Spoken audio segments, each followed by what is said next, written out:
Hello everyone, iRacing Crit Series Champion here, and today we're going to have a look at the active Aero in Monoposto 2026. So as usual, you can see the rear wing open up at the detection point, but what about the front wing?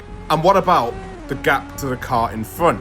We're going to look at Charles Leclerc here in the Ferrari in a lonely P4, nowhere near George Russell yet. Like in the 2026 regulations, you are allowed to use active aero. There you can see it. No, wait, no you can't. Let's have a look at a closer example than Charles Leclerc in his Ferrari. We'll look at Liam Lawson and pay attention to the Hugo logo there on that front wing.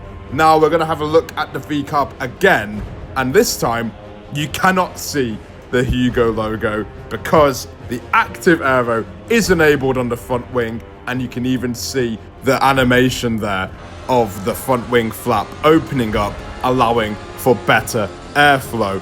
So pretty lovely feature there from Marco, something that everyone was sure was going to be added. Even if you are in the lead of the race, you're still allowed to use the active aero.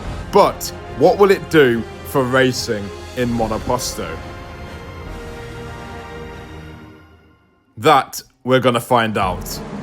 So as usual, I thought to myself, why don't we do a last question mark challenge, as maybe this time one of the Mercedes cars of George Russell. So all the AI cars are going out on track for qualifying, while I am going to sit in the pit lane and watch the session. The AI making use of the active aero, both in qualifying and in the race.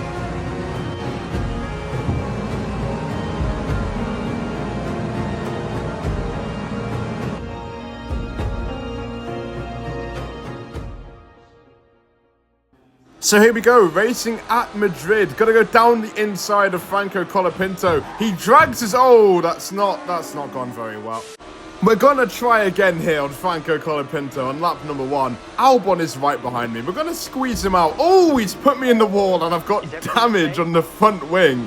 Let's see how that's gonna affect me going forward as we go around the final corner. Not able to turn, hitting the wall, and I'm upside down again here. Not ideal. We're running out of patience now, so we're going to get absolutely everybody and send it in there into turn 1. Doing a little bit of... After losing patience trying to race around this damn track, we decided to do qualifying, and I realized that you can actually change how long a qualifying session is. So we're going to do a one-shot qualifying session around Madrid. And unfortunately for me, I did end up invalidating my lap time, meaning no matter what I do, I'm gonna start last anyway, making this whole qualifying session completely pointless. But let's get into what you've clicked on this video for: active aero during racing. What is it gonna look like, and what is it gonna do to my top speed here? So going into turn 1, sending it in there, taking out Ollie Behrman, that is a protocol. We kind of have to do that, because why not? We are driving in the Mercedes. But look at that, from lap 1, we have the active aero enabled before a yellow flag came out there. And there's been a huge pile-up, a huge conundrum through the fast left, right, left section, and the virtual safety car has been enabled immediately. But I still gained a little bit from that. So we're up into P17. We didn't get to see the active aero for long, unfortunately. But that is where we'll skip on to lap number 3, and I'm hunting down the Alpine of Pierre Gasly and Franco Colapinto up ahead. We get past that detection point, whether within a second or not, we will be able to use the active aero, and we're going to use both here, the ERS and active aero. And mind you, we are on 50 wing, maximum wing, as we make contact with the Alpine, but that's not important. What is important though is the speed gain.